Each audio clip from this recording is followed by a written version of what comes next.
Hello, and welcome to As Built, the podcast from Graphic Machine about architecture firms and buildings and how both get built.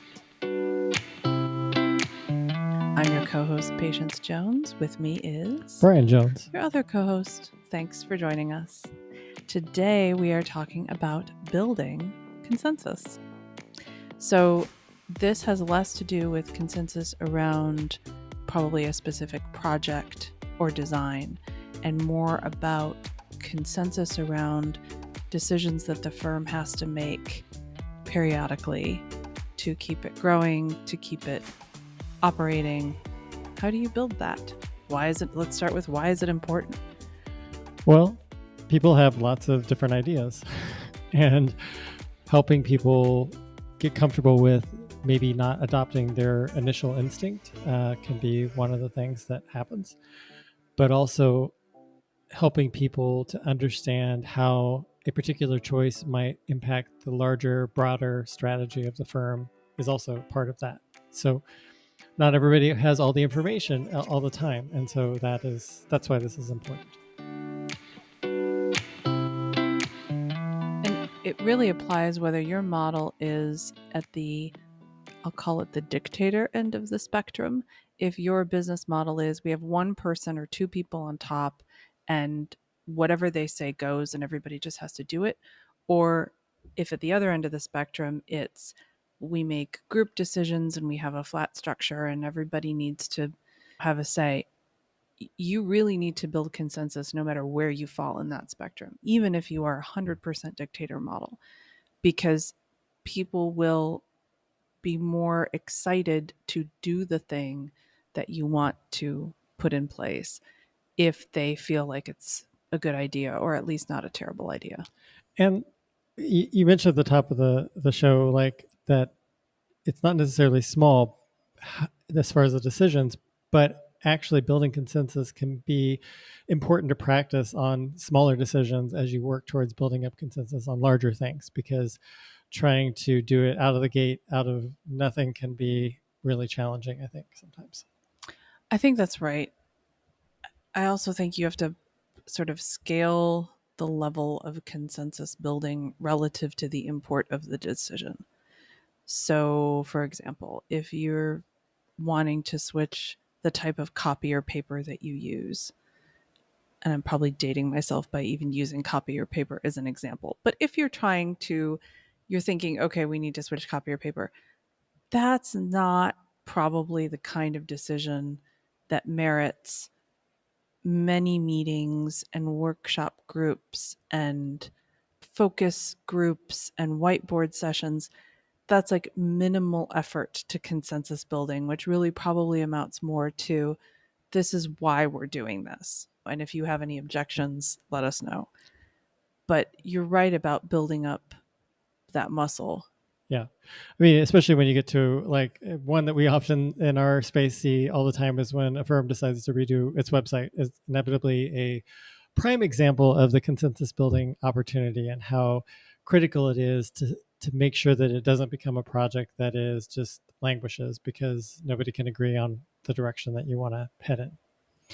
When we all work together in a company, it's easy to forget that we all come from different backgrounds, different educational experiences, different biases, different personal lives, and it can be surprising sometimes to firm leadership because they think, well, but I just assumed that we were all in agreement on this. And the dot that doesn't usually get verbalized is because we all work here or because we're all committed to the work that this firm is doing. And that is true. People having different views about what the website should look like or what the logo should look like doesn't mean that they're not in alignment over the work that the firm does or the purpose of the firm or the mission of the firm. It's that they have a different viewpoint. Yeah. Well, let's like diving in a little further to the example, like in the website example, like let's say your firm is deciding to pivot into a different focus of market sectors. And so you were in education and now you're going to do more healthcare work. And maybe the team that was primarily focused on education is going to feel like their work doesn't matter as much because that is no longer the focus of the work. So this is a prime example of engaging with that group to help them understand that they are valued, that they are part of their team, but that this is a transition that's happening within the firm. Mm-hmm. Consensus is not, dictionary meanings aside, consensus in practice doesn't have to mean 100% agreement on every single facet. It means agreeing that this direction is the right one to pursue. Yeah. For the stated reasons, the stated goals. And I think sometimes that's where firms do things that inadvertently that make it impossible to reach consensus because the goals are not articulated. And if you can say to somebody, this is where we're trying to get, we have to row this boat to the other side of this river, or we have to get to the other side of this river. I have a boat. Does everyone want to get on the boat and we'll go across the river? That is more likely to get people on the boat than if you say, I bought a boat. Who wants to go on a boat? Yeah. Well, I don't know. I don't like boats. I prefer trains. I'd rather just sit and read. When you say, I want you to do this because we need to get here or we need to achieve this thing, it's a lot easier for people to get on board and sort of sort out in their own minds where their objections fall. So, like, without even articulating their thought process, they sort of go through this checklist of like, well, I don't like this, but I see how this gets where we need to go. Or this isn't how I would do this, but I see how this is going to be faster than what I had thought. But without that, you're just stuck with, I don't like this. I have a different way I want to do it. I did this one time and it didn't work. Well, and to your point, like it expressing the goals and offering people an understanding of why you're headed to where you're headed, really crucial, especially if you have people within your firm who are obstructionists, who may be looking just because it's not their particular worldview, that they're going to say no matter what. And this provides a clear path where it's based on a reason that you need to do something and it isn't just whimsy. And that's really critical. I think you hit on an important thing, which is people can be obstructionist not because they want to sabotage anything, but it could be something as simple as they don't like change. Change makes them really uncomfortable. They've had bad experiences with change in other aspects of their life. They will do anything to avoid making a change. So, in order to help that person, usually people, get on board, lockstepping the consensus process can be helpful. So, for example, you say, okay, this is where I think we need to go as a firm.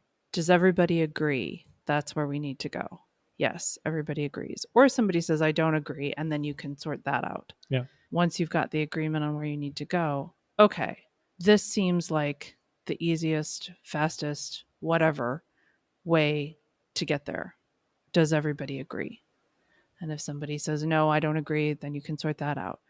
But what you don't get if you use that process is somebody saying at the this is how we get there stage, I don't think we should be going there. Yeah. Because you've already gotten them to agree that you on the goal. So you might be having to finesse how you achieve that goal, but you're not trying to fight two fires at the same time, which is both the goal and the implementation. I like that. So what big takeaways do you think? I think it's important to know where on the scale of big deal what you're trying to accomplish falls for other people. Yeah. And that can include some self-reflection about how long have I personally been rattling this around in my brain versus how long have other people been aware that this is a thing. So, like, for example, maybe I've been thinking for 2 years, you know what, we really need to move our offices across town. We really need to do that. And so I've spent a lot of time with it, and it's become just like a known thing that I think about all the time. But I've said nothing to my team about it. When I do say casually, oh yeah, for the move in 3 months when we're going across town, oh, did I not tell you that? That's a big deal. And I think it's really easy to forget what we've said to people, how many times we've said it to people, how we've explained it to them. So really thinking about, okay, has this been articulated to anyone outside of myself or the leadership team? How has it been explained? Have we articulated goals? Do we agree on goals? Have we explained to people what the factors are and how we achieve those goals? So if there are limitations, like we need to do this thing, but we only have X amount of money or X amount of time, X amount of people, all of those things. And you kind of build a little room of your decision process and you invite people into the room and to express their feedback. And accepting feedback doesn't mean you don't have consensus, and accepting feedback is an important part of building consensus.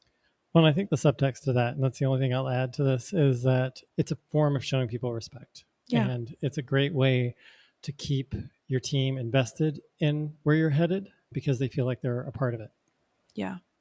And if you are a company that really it's important to your DNA that you have a flat structure, that nothing gets done unless everybody's in 100% agreement all the time, that's okay. That's your decision to run the firm that way, or your collective decision, I guess.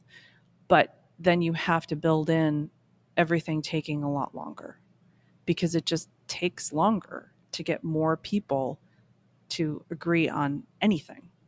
So if you're thinking like, okay, we're going to do a new website, but you have 20 people in your firm and they all have equal say and they all have to have equal input and review, and you're not articulating this is what we're trying to accomplish with this website, it could take you a couple of years to get something that everybody is okay with. And in reality, you may never get there. It will be a challenge. It will be a challenge.